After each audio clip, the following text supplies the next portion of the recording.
High বন্ধুরা, কেমন আছো তোমরা সবাই? ব্লগিং বাই নিবেদিতাতে তোমাদের কিন্তু অনেক অনেক অনেক স্বাগতম। তো একটা ছোট্ট ব্লগ নিয়ে তোমাদের সাথে চলে এসেছি। আজকে আমি দেখাবো মাছের ডিমের টক আমি কিভাবে বানাই। তো এটা কিন্তু খেতে খুব সুস্বাদু হয়, তোমরাও আমার মতো একবার বানিয়ে নিয়ে দেখতে পারো। প্রথমে মাছের ডিমের বড়াটা আমি ভেজে নিয়েছি। ভেজে নেওয়ার পর কড়াইতে তেল দিয়েছি, সর্ষে ফোড়ন দিয়েছি আর শুকনো লঙ্কা ফোড়ন দিয়ে একটা তেঁতুলের কাঁধ বানিয়ে রেখেছিলাম, সেই কাঁধটা কিন্তু দিয়ে দিয়েছি। দিয়ে কিন্তু ভালো করে নাড়িয়ে চিনি দিতে হবে, অবশ্যই নুন সামান্য দিতে হবে। তো আমি অল্প একটু চিনি দিয়েছি, তারপর আমার কাছে মিছরি ছিল, তো আমি মিছরিটা অ্যাড করেছি। তো মিছরিটা অ্যাড করেছি, তো তোমরাও চাইলে এরকমভাবেই বানাতে পারো। তারপর মাছের ডিমটা দিয়ে অনেকক্ষণ ফোটাতে হবে।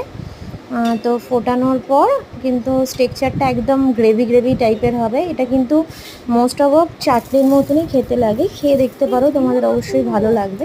তো আমি দেখো এখানে এতটা পরিমাণ মিছরি দিয়েছি।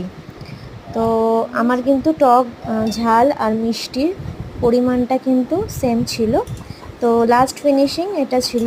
তো দেখতে খুব ইয়াম্মি লাগছিল, মানে আমি এখন ভয়েস ওভার দিচ্ছি, এখনও কিন্তু আমার জিভ থেকে জল বেরোচ্ছে।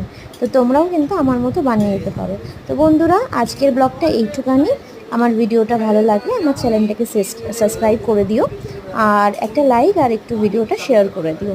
তো আর আমার চ্যানেলে যদি নতুন হয়ে থাকো তাহলে অনুরোধ রইল চ্যানেলটাকে সাবস্ক্রাইব করা।